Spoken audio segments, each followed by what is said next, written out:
السلام علیکم، میں Syed Nadir Shah and welcome back to my YouTube channel. آج کا جو ٹاپک ہے وہ ہمارے وزیر خارجہ بلاول بھٹو صاحب جو انڈیا گئے، ان کی انویٹیشنز پہ انڈیا والوں نے انوائٹ کیا تھا، وہ انڈیا گئے۔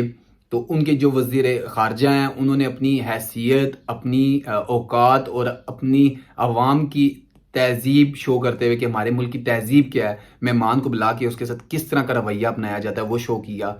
جبکہ دوسری طرف بلاول بھٹو صاحب جو گئے، بیسیکلی ان کا جانے کا مقصد دونوں ملک میں امن کے لیے تھا کہ دونوں ملک میں امن ہو۔ اس طرف بھی فوج میں جو نوجوان مرتے ہیں وہ بھی اپنی ماؤں کے بچے ہیں، اور جو ہمارے پاکستانی فوجی بھائی شہید ہو رہے ہیں وہ بھی ماؤں کے بچے ہیں، تاکہ دونوں طرف یہ سلسلہ ختم ہو اور آگے امن کی طرف جائے۔ لیکن انہوں نے بدستور اپنی حیثیت اور اپنی اوقات کے مطابق اپنے ملک میں بلا کر بدتمیزی کرنی چاہیے، اور بدتمیزی کیا کرنی چاہیے، الزامات لگائے۔ میں ان الزامات کو بھی ڈیفائن کروں گا کہ انہوں نے جو الزامات لگائے اس میں کتنی حقیقت تھی اور کس لیول کی تھی۔ لیکن سب سے زیادہ افسوس کی بات یہ گھر بلا کر انہوں نے اسٹیج پہ جھنڈے لگائے، جھنڈے میں جس میں پاکستانی جھنڈا نہیں تھا۔ اگر آپ پاکستان کو انوائٹ کرتے ہیں اور پھر اس کا جھنڈا نہیں لگاتے، آپ اتنے خوفزدہ ہیں کہ پاکستان کا جھنڈا لگانے سے آپ کا ملک آپ کو گمنامی کی طرف جاتا ہوا نظر آ رہا تھا۔ آپ کی اگر آپ اپنے آپ کو یہ ثابت کرنا چاہتے ہیں کہ آپ بہت دلیر قوم کے وزیر خارجہ ہیں، یا آپ نے کوئی تیر مارنا ہے، بہت بڑا تیر مارا ہے ایک مہمان کو بلا کر، تو میں آپ کو یہ بتاؤں کہ آپ یہ دیکھ لیں کہ جب سے انڈیا پاکستان الگ ہوا ہے تو آپ لوگ صرف ایک بات ہی کیے جا رہے ہیں کہ ہم ایک دن پاکستان لے لیں گے، ہماری تو تعداد اربوں میں ہے، یہ تو 22 کروڑ کی ٹوٹل عوام ہے۔ تو آج تک آپ نے اکھاڑ کیا لیا ہے؟ 1 انچ جگہ آپ نہیں لے سکے۔ آپ کی اصل میں حیثیت یہ ہے، اگر آپ اپنی حیثیت دیکھیں تو آج تک آپ پاکستانی زمین کی 1 انچ جگہ نہیں لے سکے، ٹھیک ہے۔ کارگل میں بھی ہمارے فوجی آپ کے میدان میں کھڑے ہوئے تھے، آپ کی چوکیوں کے اوپر کھڑے ہوئے تھے جہاں سے آپ نے بدماشی کرنے کی کوشش کی تھی۔ تو آپ کی اصل میں اوقات اور حیثیت بدماشی تک کی ہے، یہیں تک کی ہے۔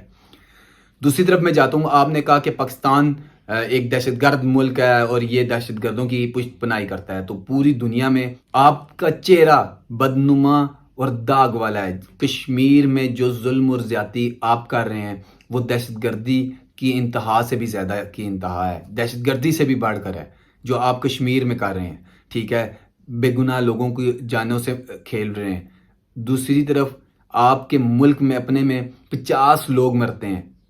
آپ کو اپنے گربان میں جھانکنے کی ضرورت ہے کہ جس میں 50 لوگ مرے ہوئے ہوں، 5 سولجر مرے ہوئے ہوں، وہ دوسروں کو دہشت گرد کہہ رہا ہے۔ پہلے آپ اپنا دامن صاف کریں، پھر آپ کسی پہ کیچڑ اچھالیں۔ آپ کا اپنا بدنما چہرہ چھپانے کے لیے آپ ایک مہمان کو بلا کر اس کے ساتھ بدتمیزی اور بدسلوکی کر کے اپنے آپ کو دنیا میں کس طرح ریپرزینٹ کرنا چاہ رہے ہیں، یہ آپ خود ہی بہتر جانتے ہیں۔ ہم 3rd کلاس دشمن کے ساتھ ہمارا پالا ہے، ہم جانتے ہیں کہ آپ کی حیثیت کیا ہے، آپ کی اوقات کہ جب عوامی لیڈر جاتے ہیں تو وہ ان کی اوقات دکھا کے آتے ہیں۔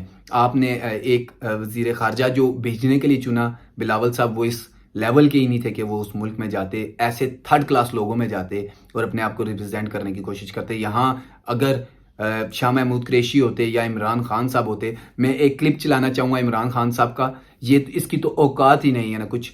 میں عمران خان صاحب کا ایک کلپ چلانا چاہتا ہوں، تو پھر میں آگے آپ سے گفتگو کروں۔ آپ یہ کلپ سنیں۔ Mr. Prime Minister, now you have begged President Trump. Azim, did you say I begged President Trump? Nope.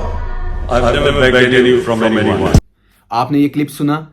یہ شخص عمران خان کو بیگر کہتا ہے، ساتھ ہی جب ہمارا لیڈر اس کو کہتے ہیں حاضر دماغی، جب اس سے کہتے ہیں کہ تم نے مجھے بیگر کہا تو وہ مکر ہی گیا۔ یہ ایک امریکن اینکر سے بات ہو رہی ہے، تو آپ یہ حساب لگائیں کہ انڈیا کی تو اوقات ہی کچھ نہیں ہے، یہ تو 2 ٹکے کے نہیں ہیں۔ ان کی کیا حیثیت، ان کی کیا اوقات؟ ہم ہمیشہ اتنے دلیر رہیں گے کہ ان کے ملک میں جا کے ان کے سامنے بیٹھ کے بات کر سکتے ہیں، ان کی اتنی حیثیت ہی نہیں ہے۔ ہمارا وزیر خارجہ گیا ہے، انہوں نے حیثیت سے اور 3rd کلاس ہو کے گفتگو کی، اور ان کا بھی ایک بار پائلٹ ہمارے ملک میں حملہ کرنے کے لیے آیا تھا، ہم نے اس کے ساتھ کیا سلوک کیا؟ بیچارہ ڈر گیا، خوف سے زدہ ہو گیا، ہماری آرمی نے اس کو سیو کیا، اس کو سیو کر کے چائے پلائی۔ You did well over here with us. Yes, I have, and I would like to put this on record, and I will not change my statement if I go back to my country also. The officers of the Pakistani army have looked after me very well. They are thorough gentlemen. starting from the captain who rescued me from the mob and from his from his soldiers, and thereafter the officers into the unit which I was taken to. This is what I would expect my army to behave as, and I am very impressed by the Pakistani army. Okay. مجھے اجازت دیجیے، انشاءاللہ